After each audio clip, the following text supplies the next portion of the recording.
And it's another week and another GTA Online weekly offer.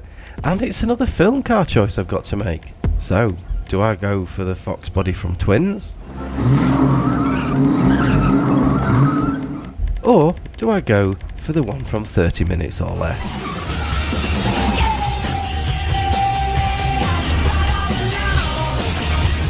Or do I take a different route altogether?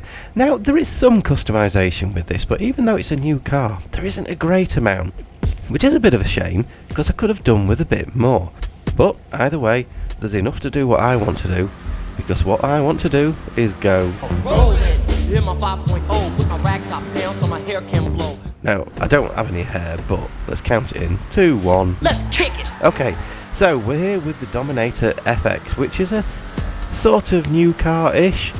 We got the FX Interceptor a couple of weeks ago, and this is the standard version of that. It's a lot cheaper at 1.6 million.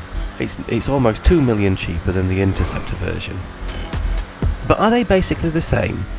Well, that's what this lap will tell you, and that's why, if you see in the top right hand corner, I've put the lap that I did in the FX Interceptor just so we can compare, because the results of that really are quite interesting, and neither of these were particularly clean laps, so that makes the end time even more interesting. Before we carry on, I must apologise for my voice. I have a terminal dose of man flu, so I'm currently sulking and feeling sorry for myself whilst sniffling my way through this video.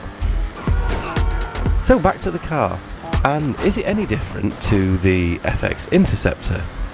Well, no, not even slightly. Not in any way that I can see. The acceleration seems the same, the top speed seems the same, the handling seems the same. So all in all, it still classes as a fairly reasonable car. Not amazingly fast, especially for 1.6 million. For 1.6 million, I would have liked to have been under the 9-minute mark, and I guess that's a hint to the fact that this isn't.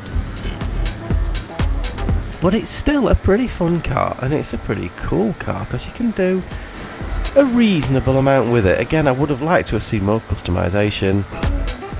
I would have liked to have seen slightly better performance. I actually don't mind the handling on this thing. It is really loose, it flies about all over the place. But not necessarily in a bad way. It's not like the Vamos, where the poor handling makes the car virtually undrivable. With this thing, the relatively mediocre handling actually makes it quite a lot of fun. So, as I said in the Interceptor video, even though I'm not really a massive fan of the Fox Body Mustangs, how dare you! I actually quite like this car in the game. How's Vanilla Ice doing? Bumper to bumper, the avenue's packed. We're trying to get away before the jack is jacked. Oh, didn't you just love the 90s? So, anyway, let's have a look at top speed.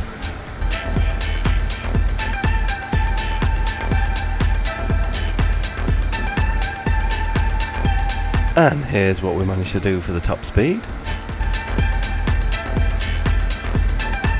So for final thoughts and review, what do we think of this thing?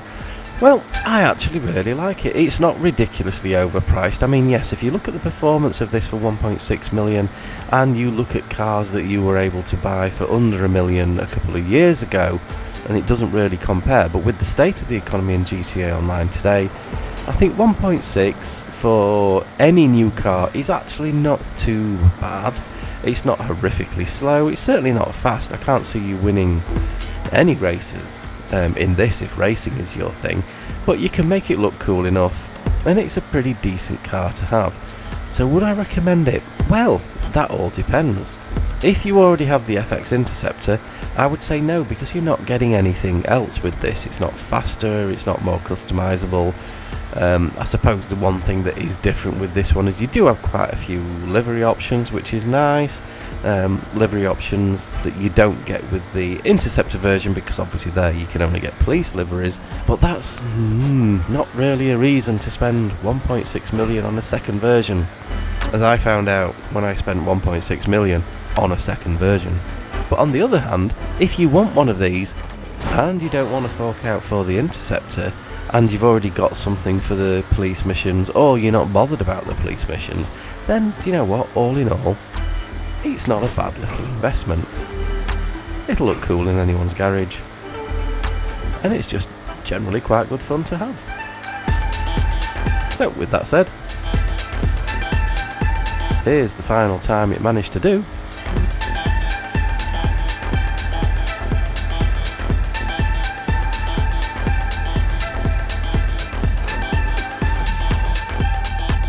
And there you can see that on a 9-minute lap, these two versions of the same car finished within a second of each other. I bet I couldn't do that again if I tried. And here's where it sits on the lap board. I have a couple of others planned for this week, so you'll definitely be getting the Reinhardt and the Vision, we'll call it the Vision. You'll be getting that one as well. And hopefully I'm going to win the Ruiner from the casino wheel. And if I do, I will get you a video on that out as well. So take care of yourselves, and I'll see you in the next one.